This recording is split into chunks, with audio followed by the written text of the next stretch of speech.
وبركاته بسم الله والحمد لله الصلاة والسلام على رسول الله وعلى آله وصحبه أجمعين ما بعد ബഹുമാനപ്പെട്ട ഉസ്താദുമാരെ, പ്രിയപ്പെട്ട മുതഅല്ലിം സുഹൃത്തുക്കളെ, വിധികർത്താക്കളെ, ഇന്ന് നമ്മൾ ഒരുമിച്ച് കൂടിയിരിക്കുന്നത് ഇബ്തിഹാജ് എന്ന വേളയിലാണ്.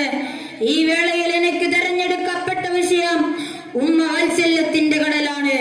അതിനെക്കുറിച്ച് അല്പം മാത്രം അറിഞ്ഞുകൊണ്ട് ഞാൻ എന്റെ വാക്കുകൾക്ക് വിരാമം കുറിക്കാം. നാഥൻ തൗഫീഖ് നൽകുമാറാകട്ടെ. ആമീൻ.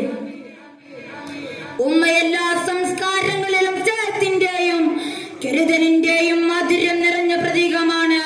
ഇസ്ലാമിക പശ്ചാത്തലത്തിൽ ഉമ്മക്ക് നൽകിയിരിക്കുന്ന പ്രാധാന്യം അതിമഹത്വമേറിയിട്ടാണ്. ഇസ്ലാമിൽ ഉമ്മയുടെ മഹത്വത്തെ കുറിച്ച് അത്ഭുതകരമായി പ്രതിപാദിക്കുന്നതായി കാണാം. നബി സല്ലല്ലാഹു അലൈഹി വസല്ലമ തങ്ങൾ അനവധി സന്ദേശങ്ങളായിരുന്നു തന്റെ അനുയായികൾക്ക് നൽകിയിരുന്നത്. ഉമ്മയുടെ വാത്സല്യം ഒരു മനുഷ്യനെ ദുർലഭപ്പെടുത്താൻ സാധിക്കുന്നതല്ല.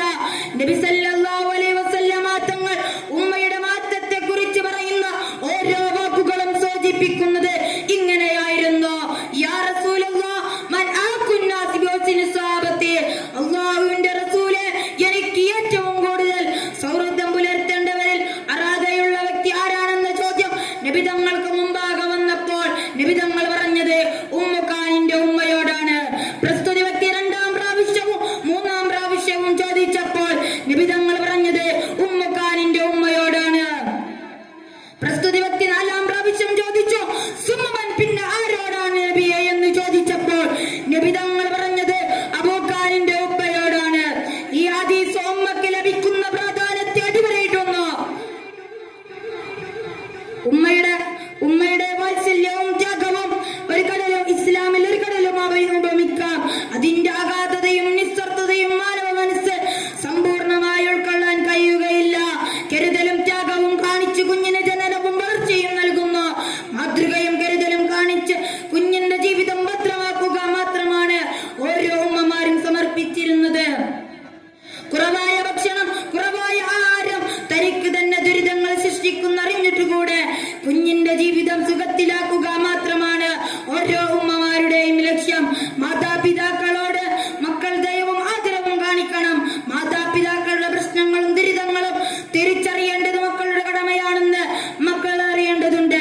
മാതൃക സങ്കല്പത്തെ തന്നെ പിച്ച് ചീന്തുന്ന ലിബറൽ കാലത്ത് ഇസ്ലാം മുന്നോട്ട് വെച്ച മാതൃമൂല്യങ്ങൾ അതൊട്ടും ചെറുതല്ല. ഇത്രയും നിറകെട്ട സംസ്കാരങ്ങൾ ഈ സമൂഹത്തിൽ നടപാടിക്കൊണ്ടിരിക്കുമ്പോൾ അവരെ ബോധവാന്മാരാക്കേണ്ടത് നാം ഏവരുടെയും കടമയാണ്. സ്നേഹിക്കാൻ മാത്രമറിയുന്ന സ്നേഹക്കടലിന്റെ ജീവനാടി മുറിച്ചെടുത്ത ചോരക്കടൽ സൃഷ്ടിക്കുന്ന നവകാല കൃഷ്ണന്മാരോട് നബി തങ്ങളുടെ വാക്കുകൾ അതിഗൗരവമേറിയതാണ്. ഖുർആനിലൂടെ അല്ലാഹു തആല പറഞ്ഞു, വബിൽ വാലിദൈനി ഇഹ്സാന, മാതാപിതാക്കളോട് ഇസ്ലാം പുലർത്താൻ കൽപ്പിക്കുന്ന ധാർമ്മിക വശം ഈ ആയത്തിൽ തന്നെ സമ്പൂർണ്ണമാണ്. വിശദീകരിക്കാൻ ശ്രമിച്ചാൽ സമയം ഒരുപാടാകുന്നതിനാൽ ഇതിലേക്ക് കടക്കുന്നില്ല. മാതാപിതാക്കൾക്ക് വേണ്ടി പ്രാർത്ഥിക്കുകയും നന്മ ചെയ്യേണ്ടതും ഇസ്ലാമിക ശൈലിയും ഖുർആനിലൂടെ പറഞ്ഞതുമാണ്. ഉത്തരേന്ത്യയിൽ പോയാൽ മൗലാനമാരുടെ നാവിൽ തുമ്പത്ത് നിൽക്കുന്ന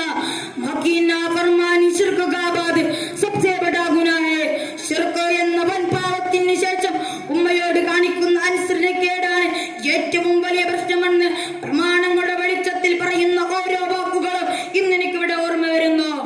അൽ ജന്നത്തു തഹ്ത അഖ്ദാമിൽ ഉമ്മഹാത്ത്, ഉമ്മയുടെ കാൽനടിയിലാണ് സ്വർഗം. ഇതുപോലെ നിരവധി ഹദീസുകൾ ചെറുപ്പം മുതലേ കേട്ടുവരുന്നതാണെങ്കിൽ പോലും ഇസ്ലാമിനെ സ്ത്രീ വിരുദ്ധമതായി താറടിച്ച് കാണിക്കാൻ ശ്രമിക്കുന്ന ഇസ്ലാമിക വിമർശകരും യുക്തിവാദികളും നാസ്തികരുടെ ചിന്തകൾ നിറഞ്ഞാടുന്ന ഈ കാലത്ത് ഇത്തരം ഹദീസുകൾക്ക് വിലമതിക്കാനാത്ത സ്ഥാനമാണുള്ളത്.